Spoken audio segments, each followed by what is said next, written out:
Now, tailored shirts, parka jackets, Vespers and music by The Who. Mod culture was a huge part of life in the 60s. Now a new exhibition looking at mod fashion is opening in Brighton. Our reporter Chrissy Reedy has been taking a look. It was a movement born out of a new youth culture. Wartime austerity gave way to fashion, fun and a freedom of expression. Mods were chic teenagers wearing a mix of sharp clothing while grooving to imported soul. Ralph was there. It was freedom, because I wasn't supposed to be, but at 15, I bought my first scooter. I hoodwinked my father into buying one. Freedom from my parents' generation that grew up and was suppressed during the war, and I was the first generation of disposable income, really. And it was just fun. It was just fun having the freedom. People try to put us to down. Talking about my generation. Mod culture still resonates today, and a new exhibition in Brighton explores its phenomena. The clothes in this exhibition represent the beginning of mod culture, and they're still as relevant and as stylish today as they were back in the 1960s. It wasn't like you could just walk up the high street and walk into a shop and buy this stuff.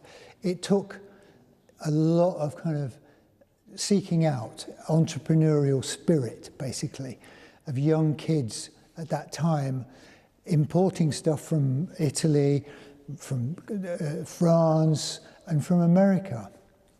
And, you know, things like Levi's 501s, they were like gold dust. You know, a lot of it was down to the music, amazing soul bands from America who, you know, if you think about, you know, Temptations, The Impressions and all those bands, they all wore mohair suits because it had a nice sheen to it on stage. You would get, and you'd go along to the tailor, like, have you got any mohair, mate? You know, and so you wanted to emulate those characters, you know. I'm in with the in crowd. I go where the in crowd goes. Mods defined a generation, influencing everything from fashion and music to art and design. British style with a modern attitude. If you've got a scooter, where are you going to go? So you come down to Brighton. It's completely appropriate that we've got the show here. We've been really lucky to work with Roger, who's got the most amazing collection. So it's a great celebration of mod history and sort of legacy. Parkas, tailored suits and scooters. The mod culture defined a generation. And as a spiritual home of the mod, we're better to have the exhibition than here in Brighton. Chrissy Reedy, BBC News. Joining us now is musician and journalist John Robb. Good morning to you. Morning. I was quite confused when I was thinking about mods because the mods I knew were much later on. I didn't realise it all kind of really kicked off in the 60s. Yeah, well, that was a mod revival we talk about, aren't we? You know, just after punk, the Jam, then Quadrophenia. But the key word there is revival.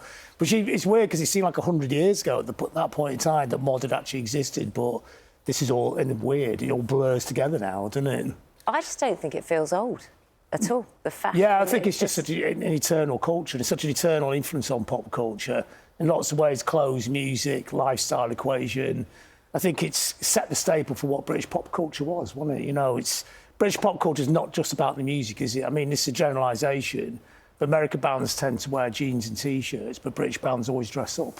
And we like dressing up, don't we? Yeah, and this exhibition is all about fashion, John, but at the time, in the late 50s, early 60s particularly, there was a kind of moral crisis related to the mods and those set-piece battles in the southeast coast cities in the summer. This was a big issue culturally for the UK. There's nothing better in pop culture than a moral crisis, is there?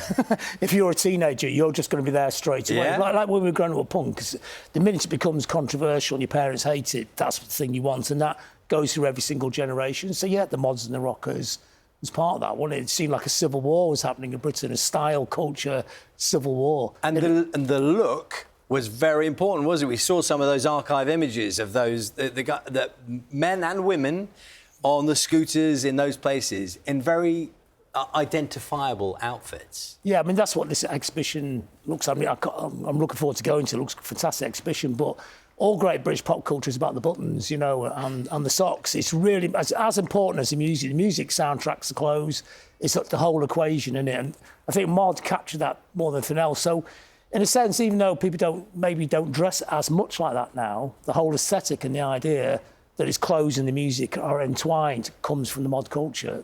I think it was also post-war, people with finally having disposable incomes, finally being able to express themselves through fashion and be different, have some individuality. Yeah, that's a really important part of it. You know, people could afford to go and make their own clothes, design their own clothes. This is another key part of this. This wasn't getting dictated from the top down. This is street culture going up. And I think all the best British pop culture, clothes, music, etc., comes off the street. And that, I think Mod underlined that. And I think Mod, in a way, defined the whole 60s, didn't it? Because of those reasons, because people could afford to have fun, couldn't they? And then there was the movie Quadrophenia, of course, which, for those people who didn't know about that era, that, once again, revived interest, isn't it? Yeah, I think, just before that, the Jam as well. I think the Jam was really important. Although for people like me who grew up punk, the Jam always feel like a punk band to me who wore mod clothes, you know, and they were sort of mod punk sort of mixed together, but they were really important. And then Quadrophenia after that, which was made by The Who, which was one of the quintessential 60s modish kind of bands, all really important. Massive mod revival, 79, 80. And also adjacent to that was Two-Tone as well. I see here this morning, John. What's this look, by the way? Where are we classifying that? I don't classify myself as anything. I'm just a pop culture fiend. Yeah. Nice to see you this morning. Looks very smart. Very good, very dapper.